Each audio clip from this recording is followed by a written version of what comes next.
Alright, in this Forex analysis video, I'm going to discuss Euro USD and economic data related to European Union and USA. So we'll start initially from daily time frame to understand one technical thing which is relevant. So let's look at the daily time frame now between 2020. So 4th November 2020 and 17th July 2024 till today, not just 17th July, what we see that the Euro USD on this RSI 22 usually stays between 70 and 30 levels of RSI, and it usually tends to 50 line, or you can say some sort of equilibrium point. This is how I say it. Anyway, so what I'm suggesting here is we still little far from the 50 line. So if we look at the Euro USD, the value right now is 51.7650. So I will not be surprised to see further fall in Euro USD and RSI going down to 50 or slightly below 50 at least. Now let's talk about the recent economic data starting since Friday of last week.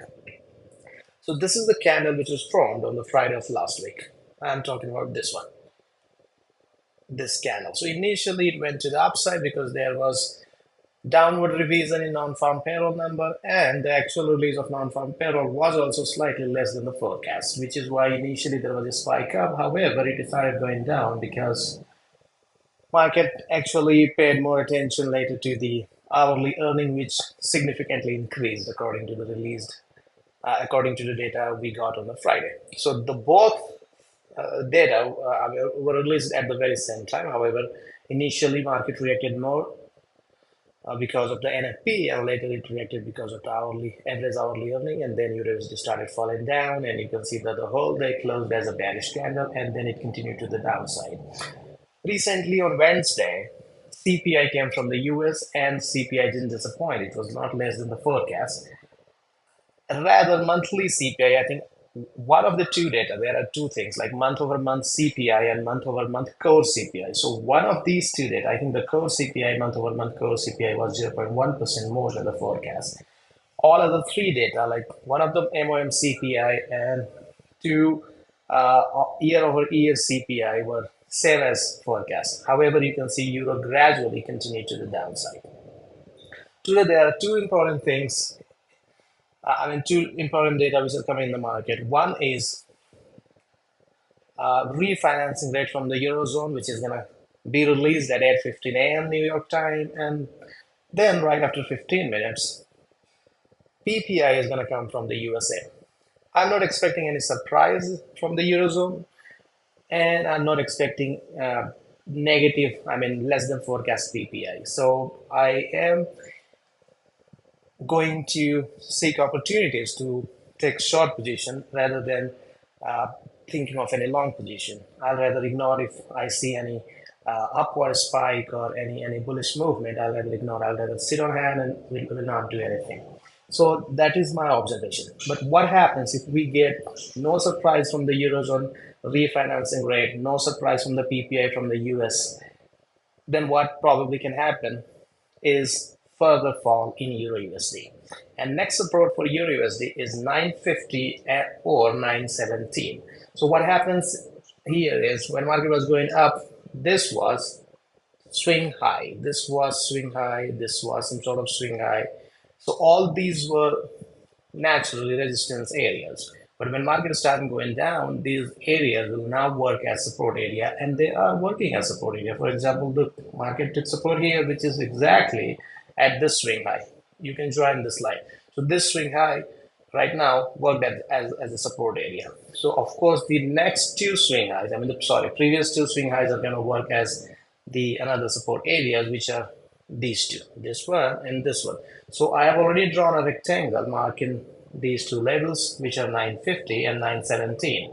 So the list downward fall which we can expect in this case is to 950 or 917, or else what we can do is you can partially exit half of your position at 950 and the rest half at 917. Alternatively, you can take two positions. You can split one single trade into two different positions with half and half lot sizes, and then you can exit you can set two different TPs in these two trades or positions. So this is the plan.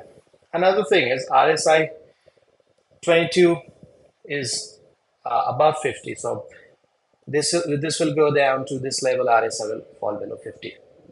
The same thing which I told you in this screenshot. And I've taken these screenshots just 10 minutes or 5 minutes ago. So these are current screenshots. Now let's go deep and see the price action on 1 hour time frame to uh, find a fine point for entry. So we are now on the 1 hour time frame.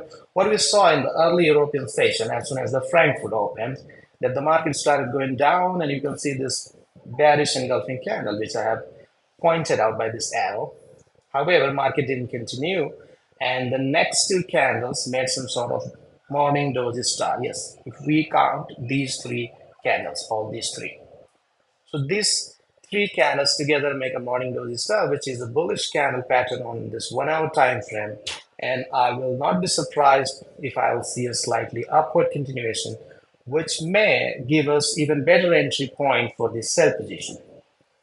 So we'll see what happens here, and then we'll keep looking at further price action, and probably if it will go to the upside and then we get a downward candlestick pattern, maybe a single, dual, or triple candlestick pattern will suggest further fall, then we can enter the market to the short side. Now let's talk about the exit plan. So I already told you about the TP. So the exit plan in case of we are gonna make profit is already clear. What is our exit plan in case we are gonna go in loss? So in case of if we are going in loss, we'll have to wait for entire European session closing above this previous high. If the whole London session, or you can say European session, closes above this high, then you can take the loss and exit. So now our risk and reward is slightly different. We do not know where exactly we are going to enter, what exactly will be our reward point from that particular area to, from your entry area to 917 or 950.